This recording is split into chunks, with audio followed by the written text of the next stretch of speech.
21व्या कल्पामध्ये भगवान शंकरांनी पिवळे वस्त्र धारण केले. त्यांचं नाव होतं तत्पुरुष. बोले तत्पुरुष महादेव भगवान की जय. पुढे शिव नावाचा दुसरा कल्प निर्माण झाला. त्यावेळी सर्वत्र जलच होतं. ब्रह्मदेवानं तो अघार रूपातील शिव आहे ओळखलं. शिवजीच्या कृपेने कृष्ण, कृष्णशिक, कृष्णास्य आणि कृष्णकंठ झाले असे 4 कुमार प्रकट झाले. ते योगाचे प्रवर्तक झाले. योग मार्गाचा प्रचार त्यांनी केला.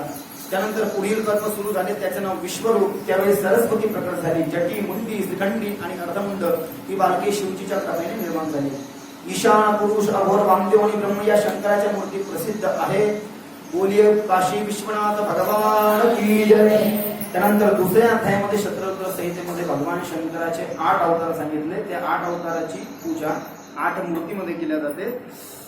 त्याचं नाव आहे शर्व 1, भव 2, रुद्र 3, उग्र 4, भीम 5, पशुपती 6, ईशान 7 आणि महादेव 8.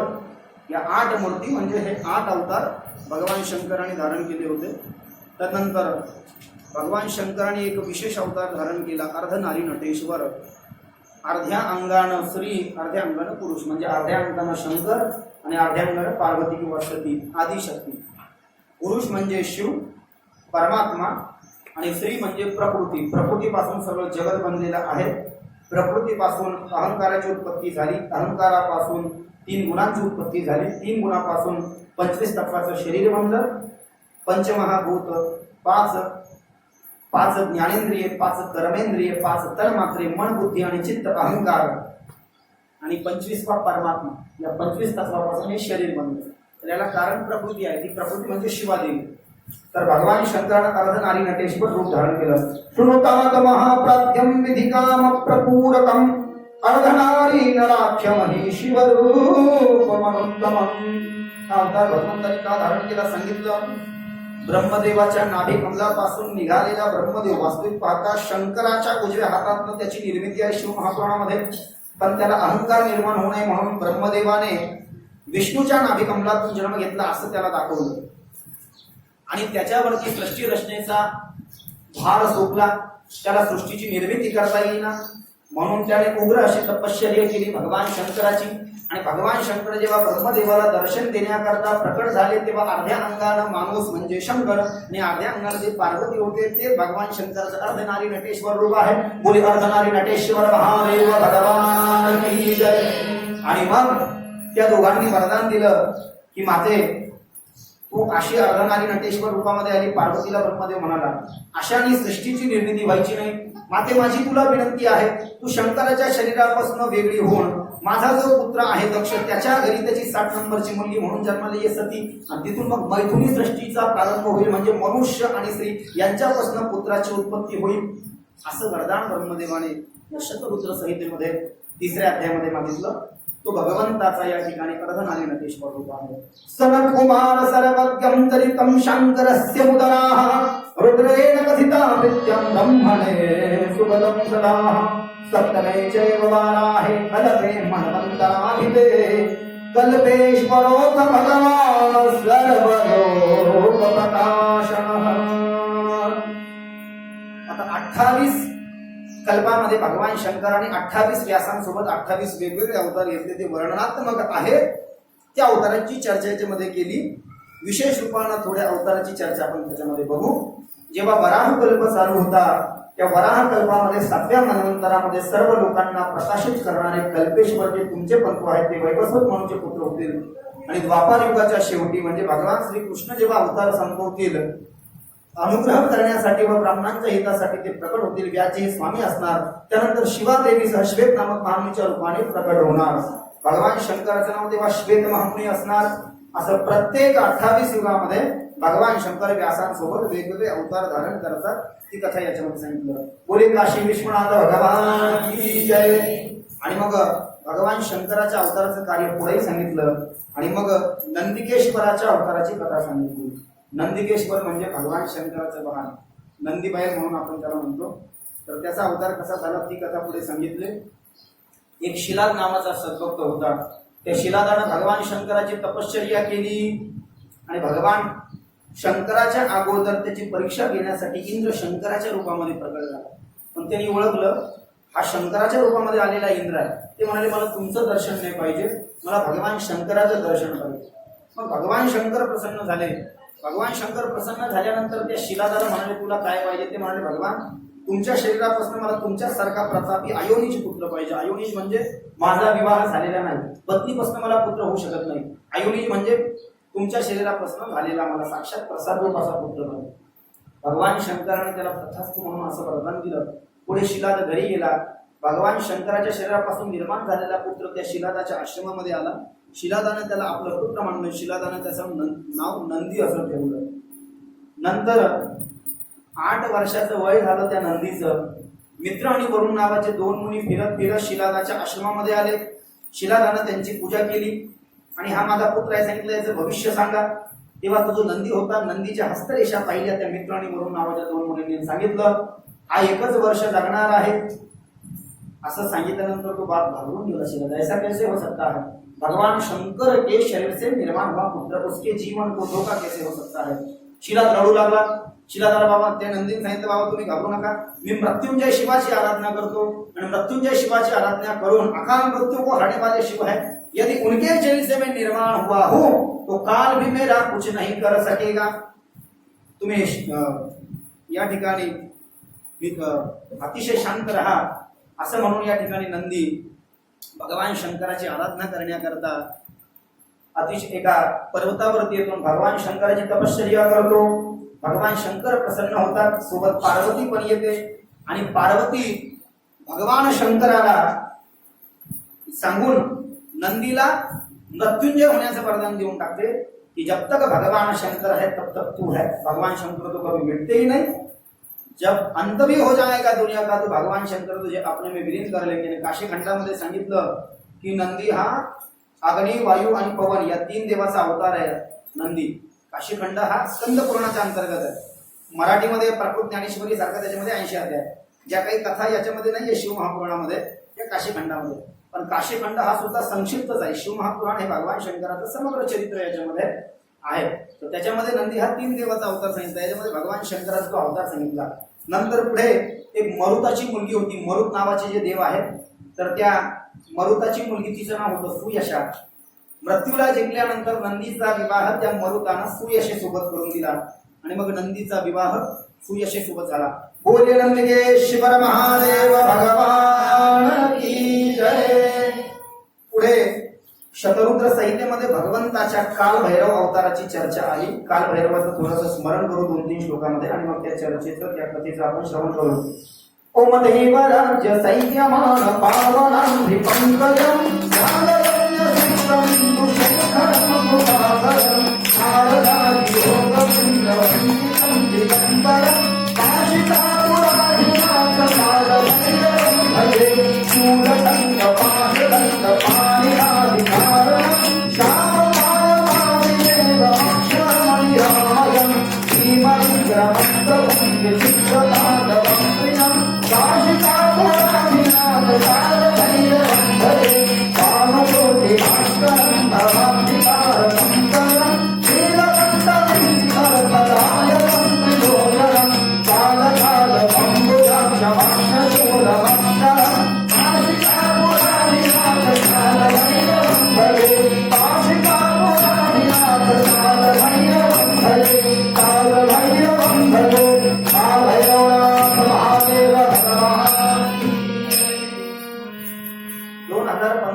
तुम्ही पहा, काशी विश्वनाथाचं दर्शन जरी केलं तर काही तिथे एक कवडा माता म्हणून आहे, तिथे कवड्याचा प्रसाद भेटतो.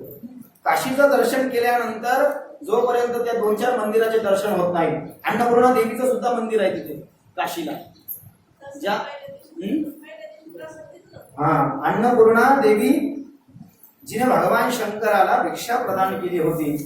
नित्यानंद करिवरा भयकरी सौंदर्य रत्नाकरी निर्भुताखिल घोर पावन करी प्रत्यक्ष माहेश्वरी प्राणेयाचल वंश पावनकारी काशीपुराधीश्वरी भिक्षांच देहि कृपावलंबन करी माता अन्नपूर्णेश्वरी.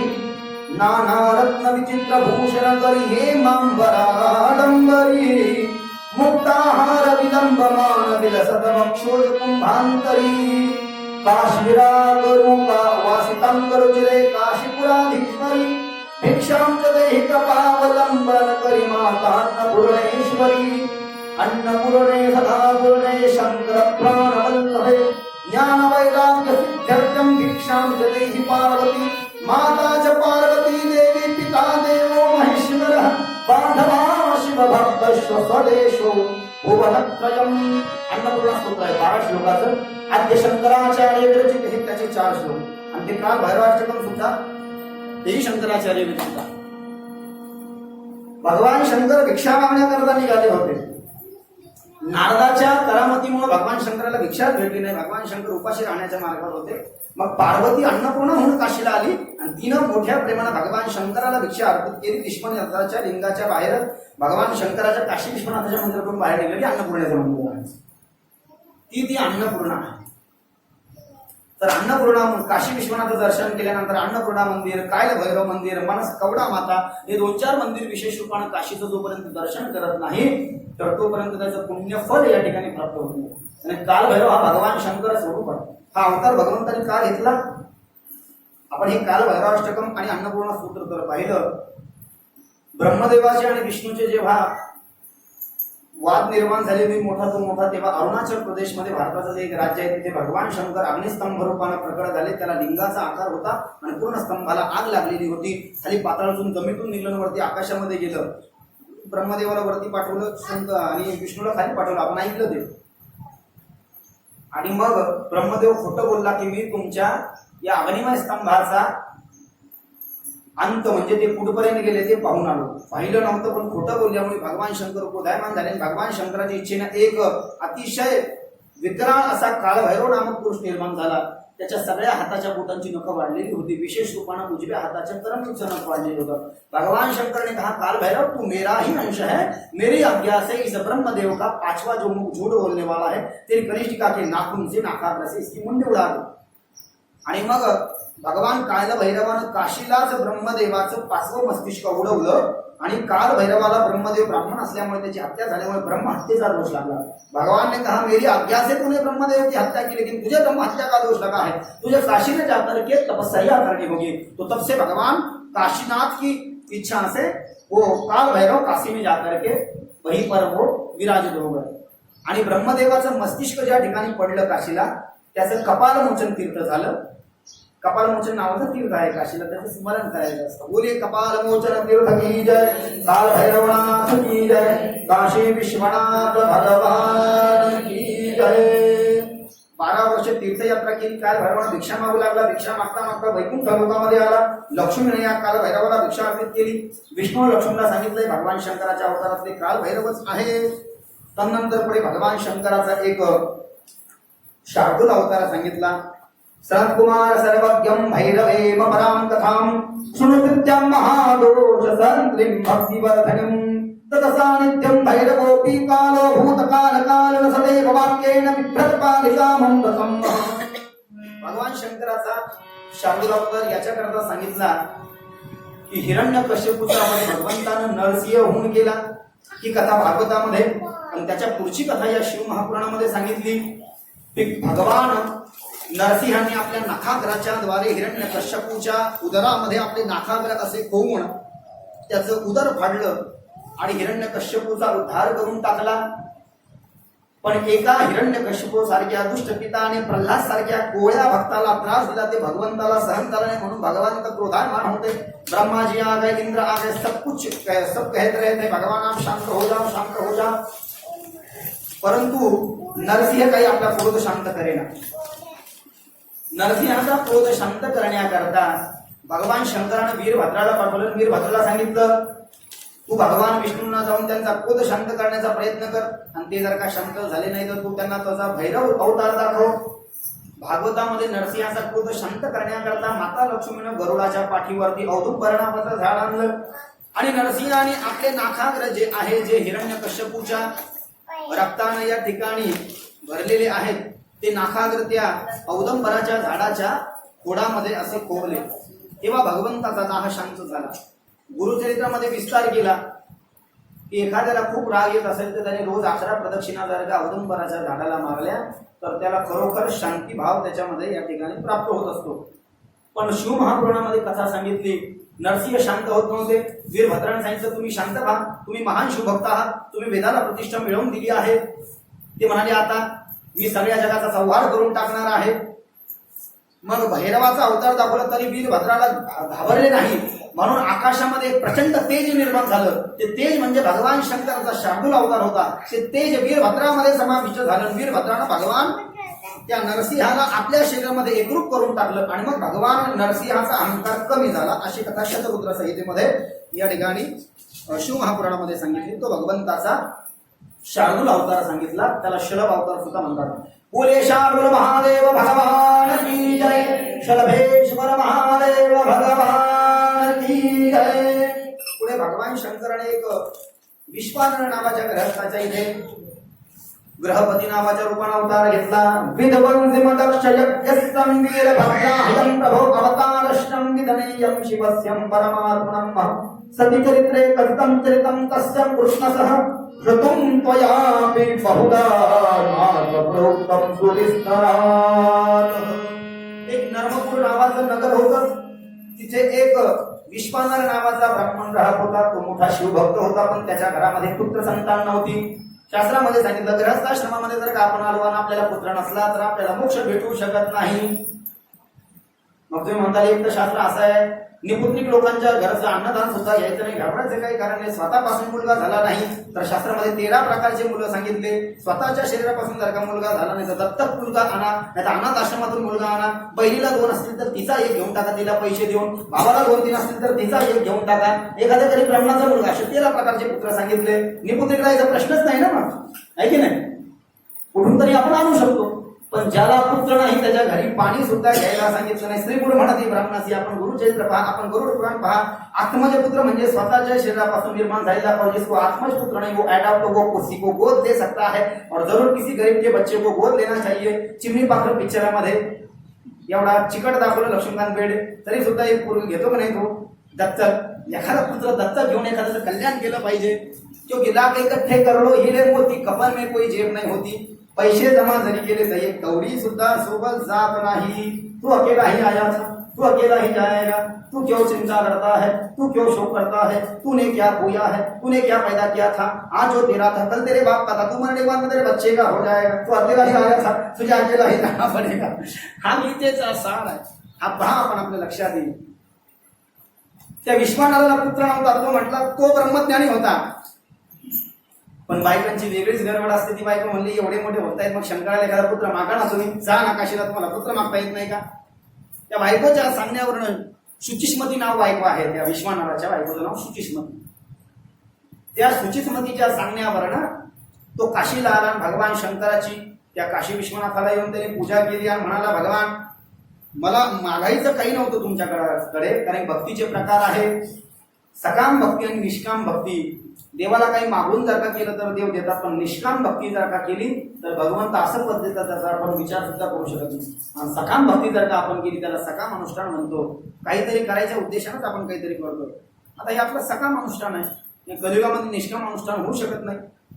निष्कांचन आणि निर्वैर निर्लिप्त भक्त भगवंताला आवडतो, तो कशामध्ये लिप्त झालेला नाही. सकाम अनुष्ठान जरी केलं तर सकाम अनुष्ठानानं माणसाला वैकुंठ लोक गोलोक धाम अशा गोष्टींची प्राप्ती होते. निष्काम अनुष्ठान जर का केलं तर मोक्षाला जावं लागतं, पण मोक्षाला कशाला जाता, मोक्षाला गेलं तर पुन्हा पिसा देवीमध्ये जन्म भेटत नाही.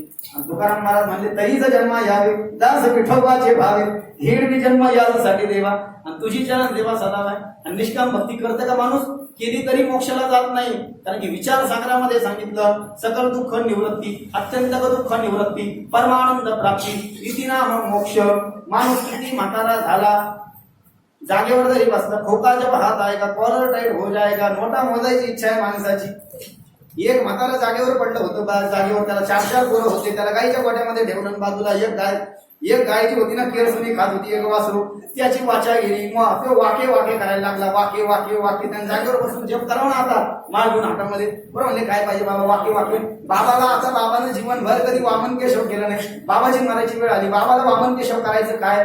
पण असं वाटलं पोरांना, म्हणून पोरांनी ज्ञानेश्वरी वगैरे माळी ते माळ घेऊन त्या माणसाने फेकली हा. आणि मग दुसऱ्या तिसऱ्या दिवशी त्याची वाचा आली. काय म्हणत होते बाबा? अरे येड्या हो, मी म्हणत होतो वासरू की असं खाता काय हा दृष्टांत आणि सिद्धांत मानून. आणि याच्यामध्ये सांगितलं अंतकाळी ज्याच्या नामाले मुखा तुका म्हणे सुद्धा पार नाही. अनुष्ठान का होईना, सकाम का होईना केलं पाहिजे. आपण काहीतरी देवाला एवढं तरी म्हटलं पाहिजे बाबा मी मिळाल्यावर मला तुझ्या जवळ तरी घेऊन जा.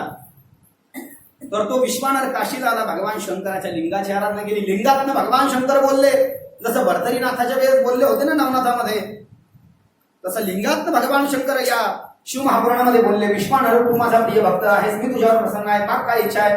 माझी पत्नी मला म्हणती मला चांगला पुत्र पाहिजे, तर मीच तुझा पुत्र बनून येईल. माझं नाव ग्रहपती ठेव. मी तुझ्या घरी येईल म्हणून ग्रह आणि सगळ्यांचा पती असल्यामुळे ग्रहपती. आणि मग विश्वानर घरी आला. त्याची पत्नी सुचिष्मती गर्भवती झाली. गर्भसंभावना गर्भधारणा शिवजी सूक्ष्म रूपाने तिच्यामध्ये प्रविष्ट झाले. चांगल्या मुहूर्तावरती शुभलक्षण मुहूर्तावरती भगवान शंकराचा अवतार झाला. ग्रहपती बोलिये ग्रहपती महादेव भगवान की जय. तदनंतर ग्रहपती 12 वर्षाचा झाला. आणि एक दिवस फिरत फिरत नारायण आले. नारद देवर्षी नारद आले. नारायण नारायण श्रीमन नारायण नारायण नारायण नारायण नारायण श्रीमन नारायण नारायण नारायण हरे नारायण नारायण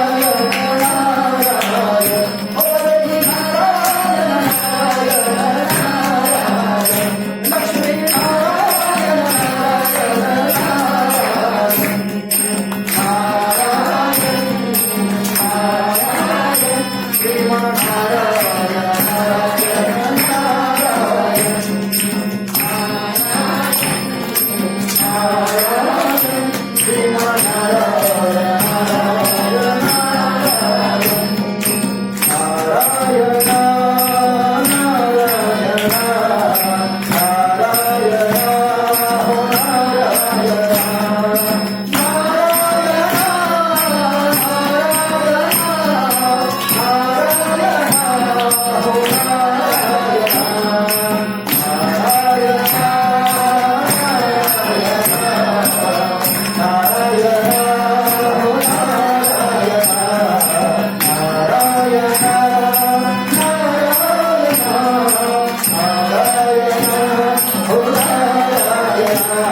जास्ती झोप वगैरे हे संगीत वगैरे कशासाठी असतं?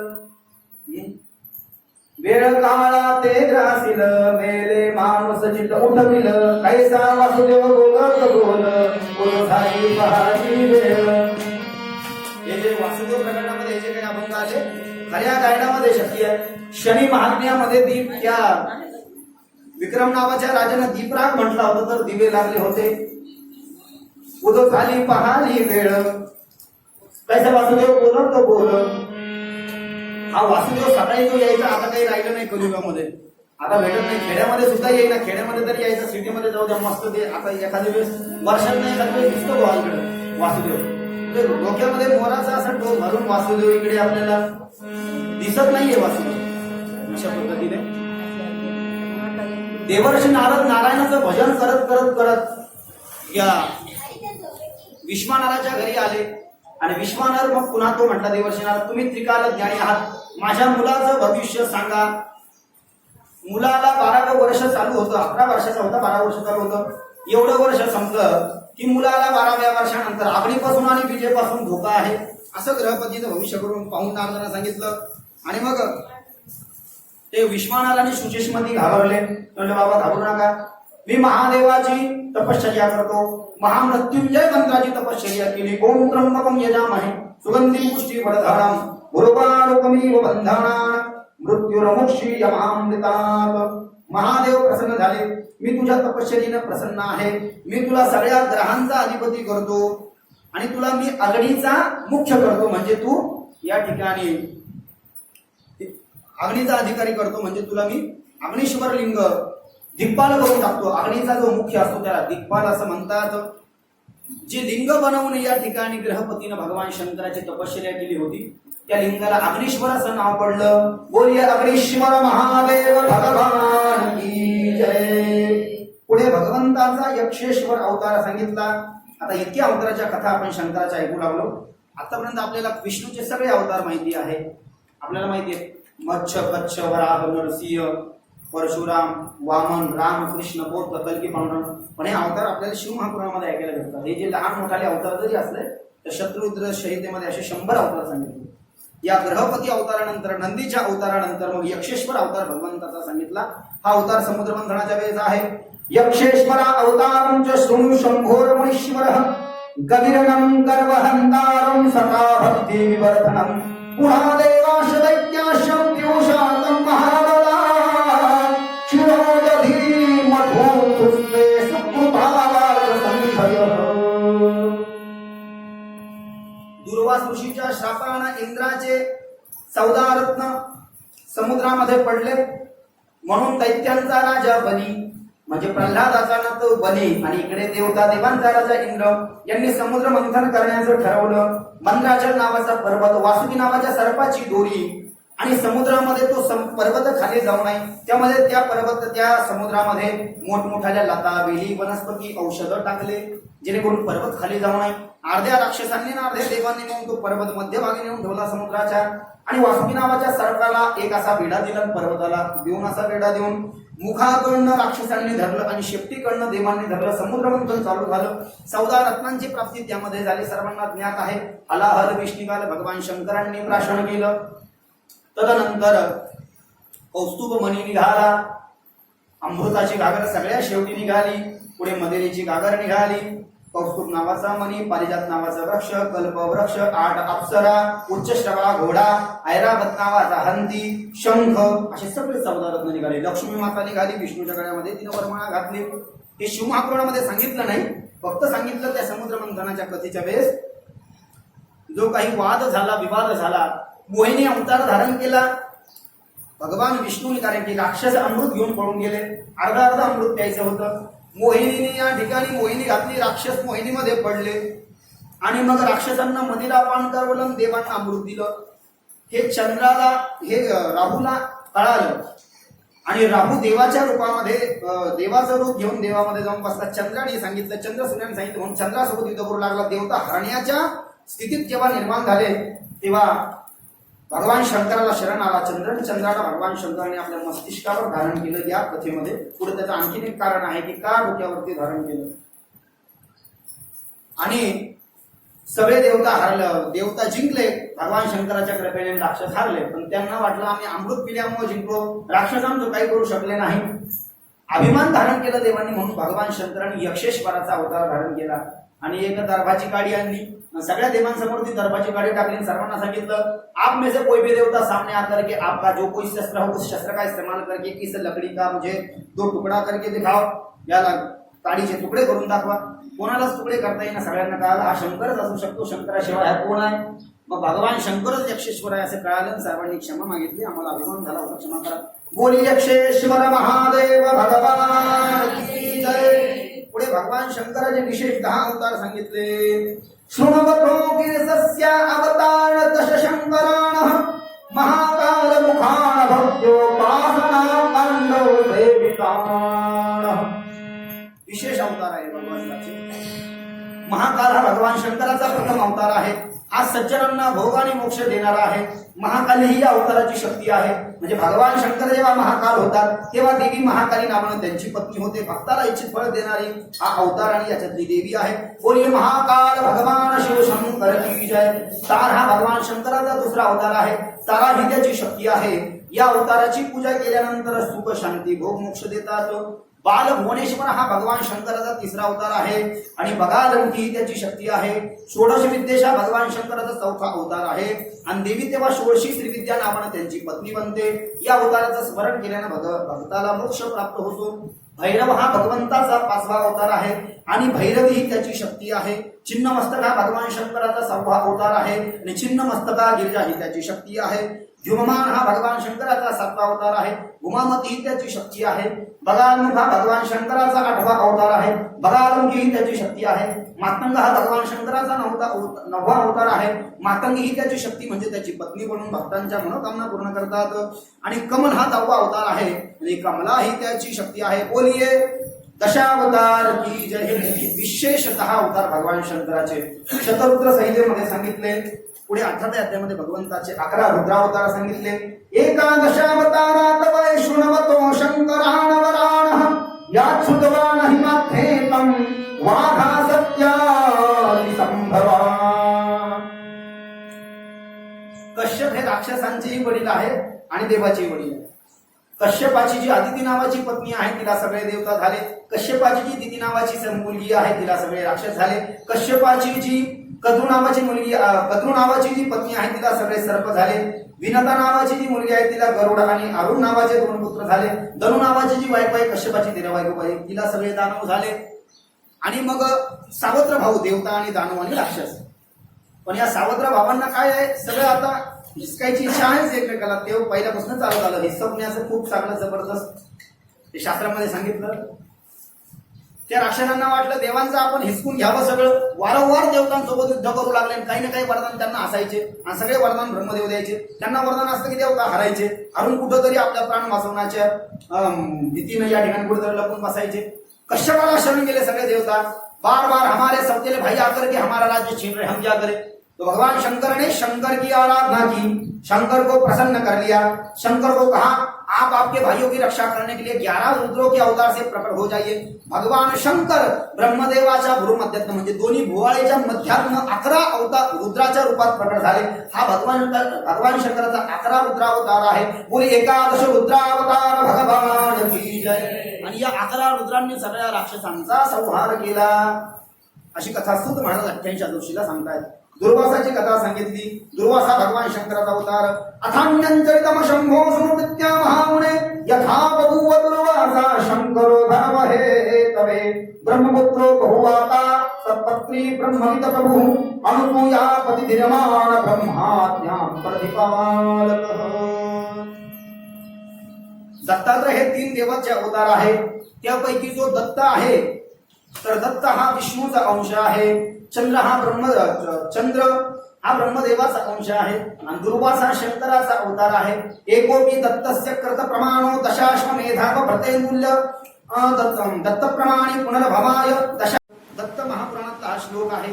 एकमुखी दत्ताचं स्मरण केलं तर 10 अश्वमेध यज्ञ पुण्य करण्याचं फळ भेटतं. अश्वमेध यज्ञ करणारा पुन्हा पुन्हा जन्माला येऊ शकतो. पण एकमुखी दत्ताची जो आराधना करतो महानुभाव पंथामध्ये एकमुखी दत्ताची पूजा करतात. चक्रपाणी प्रभूची कृष्णाची पूजा अशा 5 अवताराची पूजा त्या महानुभाव पंथामध्ये केल्या जाते. इकडे पैठण रोडला हिरडपुरीच्या पुढे इकडे राक्षस भवनला पांचाळेश्वर म्हणून खूप मोठं एक तीर्थक्षेत्र आहे त्या महानुभाव पंथीय लोकांचं. तर त्यामध्ये एकमुखी दत्ताची आपण 3 दत्ताची पूजा करतो. महानुभाव पंथामध्ये फक्त एक दत्ताची पूजा करतात आहे की नाही. त्याच्यामध्ये आपल्याला या भगवान शंकराचे स्वरूप दुर्वास आणि चंद्र स्वरूप ब्रह्मदेव त्यांची पूजा केल्या जातात. एकमुखी दत्ताला ते मानतात आणि कृष्णाला मानतात अशा पद्धतीने. तर एकमुखी दत्ताचा आणि शंकर जो आहे तो दुर्वास आहे.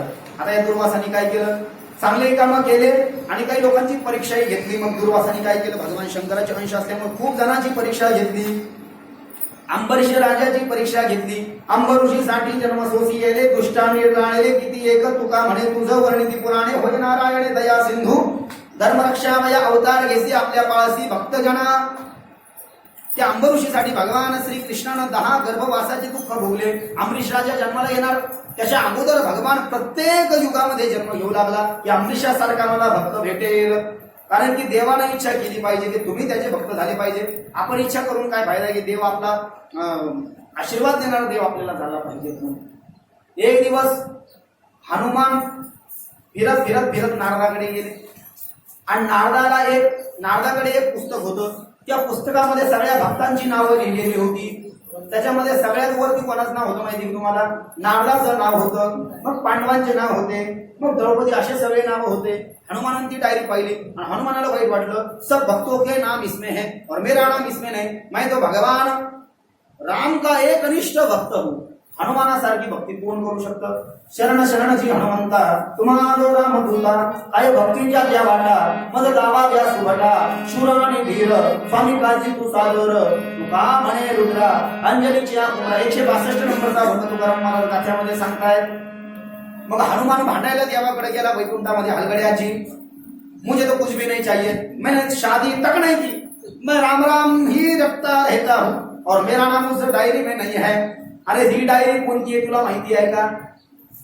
ही डायरी भक्तांना तयार केलेली आहे. भक्तांनी जी डायरी तू पाहिली ती भक्तांना तयार केलेली आहे. आणि त्या भक्तांनी स्वतःच्याच मनानं ठरवलं की आम्ही देवाचे 1 नंबरचे 2 नंबरचे भक्त आहे. तू माझ्या हृदयात ती डायरी घेत त्याच्यामध्ये पाहाय. मग भगवंतानं आपल्या हृदयातून एक डायरी काढून हनुमंताला दिली. त्याच्यामध्ये सगळ्यात वरती हनुमंताचं नाव होतं. मुझे दे दो भजन बारी वो माता, मुझे दे दो भजन बारी वो माता, वो माता, वो माता, वो माता, मुझे दे दो भजन बारी वो माता, मुझे दे दो भजन बारी वो माता, जो माला हनुमान जी ने फेरी, जो माला हनुमान जी ने फेरी, चीरा बढ़ा गए रामलाला, वो चीरा बढ़ा गए रामलाला, मुझे दे दो भजन वाली वो माला, मुझे दे दो भजन वाली वो माला, वो माला, वो माला, वो माला, मुझे दे दो भजन वाली वो माला, मुझे दे दो भजन वाली वो माला, मुझे दे दो भजन वाली वो माला. बोलिए भक्तवत्सल भगवान. देवानं निर्माण केलेल्या डायरीमध्ये हनुमंताचं नाव 1 नंबरवर होतं. आणि आपण काय, आपण तर आपलं नाव 1 नंबरवर लिहू शकतो, त्याच्यात काय? आणि भक्तांनी जी डायरी तयार केली होती त्याच्यामध्ये ना एवढा फरक आहे. भगवानने चाहना चाहिए, भगवंताने विचार केला पाहिजे की मला हनुमंतासारखा भक्त पाहिजे. पुढे हनुमंताची कथा आली 21व्या अध्यायामध्ये. हनुमंत हा भगवान शंकराचा अवतार आहे. रामायणामध्ये कथा वेगळी सांगितली. पिंड घालीने झडपिला, अंजनीने तो सेविला, अंजनीच्या तपासाठी महारुद्र आले पोटी, सुवर्चसा नामे स्वर्गीतले वांगणा ब्रह्मशापे जाणा घाली झाले. आणि मग ती जो पिंडदान वगैरे जे आपलं यज्ञ केला होता पुत्र कामेष्टी दशरथाने, मुलं नव्हते म्हणून, वसिष्ठाच्या आज्ञेवर्ण विभांडकाचा पुत्र ऋषीशृंग ज्याला शिंग होते त्याला आणून शांता नावाची दत्तक कन्या त्याच्यासोबत त्याचा विवाह करून दिला. आणि पायसाचा ताट घेऊन निघाला. पायस म्हणजे दूध आणि तांदळ यांची एकत्रित केलेली खीर पायस. पित्रांनाही खूप आवडतो पायस. त्या पायसाचे 3 पिंड केले. कौसल्या, सुमित्रा, कैकेयी एक दिला आणि कैकेयीची 3 नंबरची बायको जिला भरत आणि शत्रुघ्न झाले तिच्या हातातला पिंड घालीने घेतला. वृषमुख पर्वती अंजनी तप केली आणि शंकराच्या नावाने ती तप करत होती. शंकर प्रसन्न झाले. काय पाहिजे तुला? मला तुमच्यासारखा पुत्र द्या. येणे म्हणे पाहिजे माझे ध्यानी, वायुदेव येऊन तुझा देईल प्रसाद भक्षिका पहिला अविलंबे, वार पवन तुला प्रसाद देईल तू खाऊन टाक. रामायणामध्ये अशी कथा, अन्नपुराणामध्ये अशी कथा, पण शिव महापुराणामध्ये सांगितलं गौतम ऋषीची कन्या म्हणजे अंजनी, हनुमानाची माता. तिच्या पतीचं नाव केसरी नावाचं वानर, तो वानरकुळामध्ये जन्माला आला. गौतम ऋषीची पत्नी अंजनी, भगवान शंकराचं वीर्य खाली पडलं. सप्तर्षीने ते वीर्य एका पिंपळाच्या पानावर धरलं आणि ते वीर्य अंजनीला देऊन टाकलं. अंजनीच्या उदरामध्ये ते प्रवेश केलं, मग हनुमान झाला. अशी कथा कल्पवेदानं शिव महापुराणामध्ये. हे आपल्याला कळायला पाहिजे. वेगळं ऐकल्यावरच पण कळतं असं काय. मग तू म्हणता ना असं करून म्हणल्यावर आता काय वेगवेगळ्या काळामध्ये हे सांगितलं गेल्यावर हे सगळं. आता भागवतामध्ये उपमन्यूची कथा याच्यामध्ये येईल. उपमन्यूला भागवतामध्ये विष्णूने दुधाचा समुद्र दिला आणि याच्यामध्ये उपमन्यूला शंकराने देव समुद्र दिला. मग आता काय, शंकर आणि विष्णू एकच आहे. जसं सांगितलं तसंच आपण मनानं काही करू शकत नाही ना. त्याच्यामध्ये आपण बदल करण्यासारखे त्याच्यामध्ये आपण काही बदल करू शकत. असो, हनुमानाचा जन्म या ठिकाणी झाला. अंजनीने मागितलं होतं मला तुझ्यासारखा पुत्र पाहिजे. महावीर हनुमान, महावीर हनुमान, राम जी के प्यारे सीता के दुलारे, राम जी के प्यारे सीता के दुलारे, तेरी भक्ति है अपरंपार। महावीर हनुमान, महावीर हनुमान, महावीर हनुमान, बोलिए पवन सुत हनुमान की जय।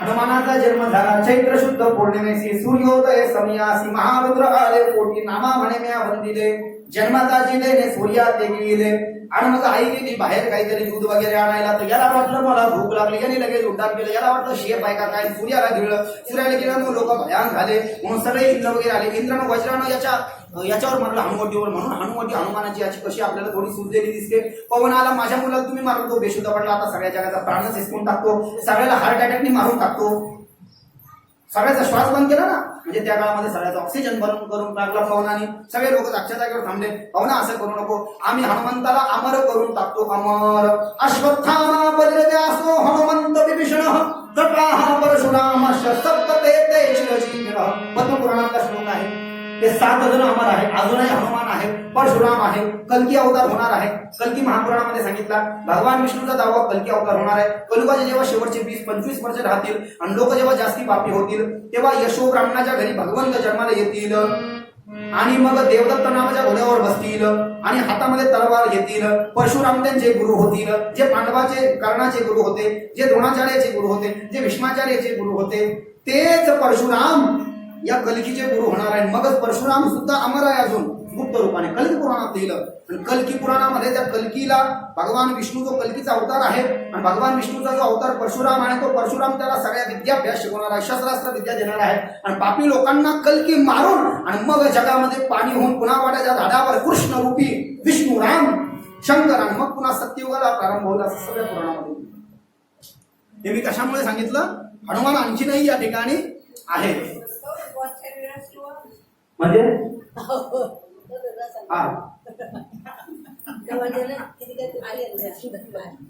हा बरोबर ते म्हटले 2-4 दिवस येऊ आम्ही तर आता किती टाइम आहे तो त्याला लय टाइम आहे आजी घर द्या 4,32,000 वर्ष म्हणल्यावर आता काव व्हायचं ते किती वेळा जन्मा यावे किती भावे भजित अजून भरपूर जन्माला यावं लागणार आहे आपल्याला आहे की नाही अशा पद्धतीने खूप वेळ आपल्याला जन्माला यावं लागेल सूर्याला मग त्याला हनुमंताला सर्वांनी शुद्धीवर आणलं आणि शनीनं वरदान दिलं हनुमानाची भक्ती केली तर मी काही करणार नाही आम्ही हनुमानाला काही करणार आहे हनुमानाची भक्ती करण्याला कोणतेच देवता काहीच करणार नाही ग्रह म्हणाले हनुमानाची भक्ती करणाऱ्याला आम्ही कुठल्याच प्रकारचं संकट निर्माण करणार नाही सगळ्यांनी हनुमंताला असे वरदान देऊन टाकले नंतर हनुमंत पुढे गेला सुग्रीवाशी मित्रता केली रामप्रभूला भेटला विप्र रूप धरी कपित गयहू नापूछत नाथ मात अस भयहू ब्राह्मणाचे रूप धरून हनुमान गेला तुलसीरामाच्या चौपाया जेव्हा राम लक्ष्मण पंपा सरोवरावरून शबरीचा उद्धार करून आले आणि ऋषमुख पर्वतावर 5 वानर उभे होते नवनील जांबवंत सुग्रीवानी हनुमंत तर सुग्रीवाला आणि वालीनं बाहेर काढलं होतं तर सुग्रीवाला वाटलं वालीनं 2 धनुर्धर्माला मारायला पाठवले म्हणून ब्राह्मणाचं रूप धरून हनुमान तिथे गेला विप्र रूप धरी कपित गयहू नापूछत नाथ मास अस भयहू आणि त्याला विचारलं तुम्ही कोण आहात मी दशरथाचं पोरगा आहे मोठा राम मी लक्ष्मण आहे तुम्ही माझे भगवंत आहात आणि मग हनुमानानं सुग्रीवासोबत मित्रता करून दिली वालीला मारलं अंगदाला युवराज पद दिलं सुग्रीवाला राजा केलं 2.5 महिने तिथे राहिले विभीषण शरण आला समुद्राच्या तटावर गेले आणि मग समुद्राने सांगितलं नळणी जांबवंताच्या द्वारे याच्यात कथा नाही ती हनुमानाने काय काय केलं ते याच्यामध्ये सांगितलं असं सर्व कार्य हनुमानाने केलं बोलिए पवन सुत हनुमान की जय तदनंतर भैरवाची कथा सांगितली भैरव भगवान शंकराच्या कैलास लोकावर 12चा पहारा करतो एक दिवस भगवान शंकर आणि माता पार्वती बाहेर आले तर पार्वतीकडे भैरवानं श्री दृष्टीनं पाहिलं म्हणून पार्वतीने भैरवाला क्रोधाच्या आवेशामध्ये श्राप दिला की तू पृथ्वी लोकावर जाऊन मानव योनीमध्ये अतिशय दुःख भोगशील पण भगवान शंकराला दया आली ते म्हणाले तुझ्या उद्धारासाठी मी भगवान महेश्वर मी सुद्धा या ठिकाणी महेश आणि